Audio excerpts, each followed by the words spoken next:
qaar ka mid ah wariyaasha madaxa bannaan ee ka hawlgala gudaha magaalada Hargeysa oo saaka shir tirayd ku qabtay hotel Hindiyaan ee magaalada Hargeysa ayaa si weyn u cambaarey xadhiga lagula kacay suxufi Maxamed Yuusuf Bakayle oo muddo 2 toddobaad gaadhaysa ku xidhan xarunta CID ee magaalada Hargeysa waxayna madaxweynaha Soomaaliland ka codsaday inuu xorriyadiisa u soo celiyo suxufi Maxamed Yuusuf Bakayle waxayna yiraahdeen ma gif gala ee khalad gala anagu ma difaacayna dambiile ah sharciga marka loo eego oo la yiraahdo ninkaasi dambi buu galay anagu qof dambi galay ma difaacayna waxaan difaacaynaa qof la aaminsan yahay isagoo aan dambi gacmaha kula jirin wuxuu galayna aan la arkaynin qaabka loo marayna qaab aanu sax ahayn oo xiran oo xorriyadiisii ilaa hadda aan haysanin marka waxaan soo jeedinaynaa xukuumadda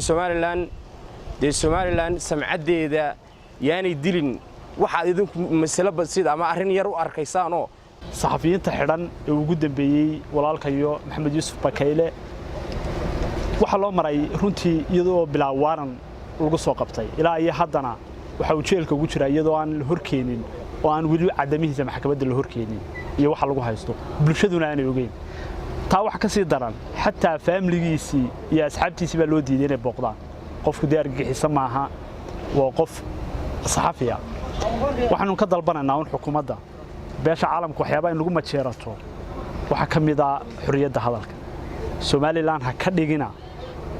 meel caalamku ay ku soo xusuustaan xadhiga hadduu Maxamed dambi galay ma difaacayno oo qaranku dhibana ka yahay laakiin waxaan leenahay Maxamed sharciga hal la waafajiyo oo nidaamkii sharciga maxkamaddii iyo nidaamkii sharciga hal la soo maro way qof walba dambi u gali kara saxaafadda dambi gali karaysa qof walba shakhsiyaana dambi buu galiya marka Maxamed hadduu dambi leeyahay hal la soo sharciga hal loo maro dii kalena madaxweyne hal la soo daayo Maxamed Yuusuf Bakayle muddo 2 toddobaad xidhan wali ma cadda ama hay'adaha sharciyeedda garsoorku may sheegin wax lagu haysto ama wax dambiyo galay waa la xidhay rumaan baa loo jaray dib baa loogu celiyay waa ku ceeb xukuumadda iyo hay'adaha garsoorka dalka in muddo inta lagu xidhnaado wariye madax bannaan xadhiga loo geystay wariye Maxamed Yuusuf Bakayle oo ka mid ah haldoorka iyo dhalinyarada sida weyn uga soo shaqeysay horumarka waxaan leenahay xukuumadda Soomaaliland ee madaxweyne Muuse Biixi hogaamiyo iyo cid kastoo haysata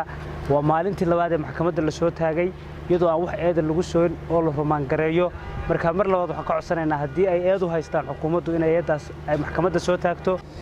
waxaan leenahay walaalkay Maxamed Yuusuf Bakayle wariyaasha xidhanba haddii dambi lagu hayo xukuumaddu waxaan ugu baaqaynaa inay maxkamadda cadaaladda hor keento waxa ku haysatana ummadda u cadayso haddii kalena si degdeg ah xorriyadooda loogu soo celiyo waxaan halkan ka cambaaraynaa xadhiga walaalkayo saaxiibkayo Maxamed Yuusuf Bakayle oo toddobaadkii labaad ku jira xabsiga magaalada Hargeysa kaasi oo maxkamadda markii labaad la hor keenay isla markaana aan wax cadayna oo imika uu ku xidhan yahay aan la keenin madaxweynaha Soomaaliland mudane Muuse Biixi Cabdi oo markii hore uu ku jiray ku ololinayay sareynta sharciga waxaan leenahay madaxweyne waxaan maanta kaaga fadhinaa ka codsanaynaa inuu sareeyo sharciga hadalka intiisii badan waa la yiri oo looma hadla aniga haray Maxamed Yuusuf Bakayle inta wariyaasha kala xidhan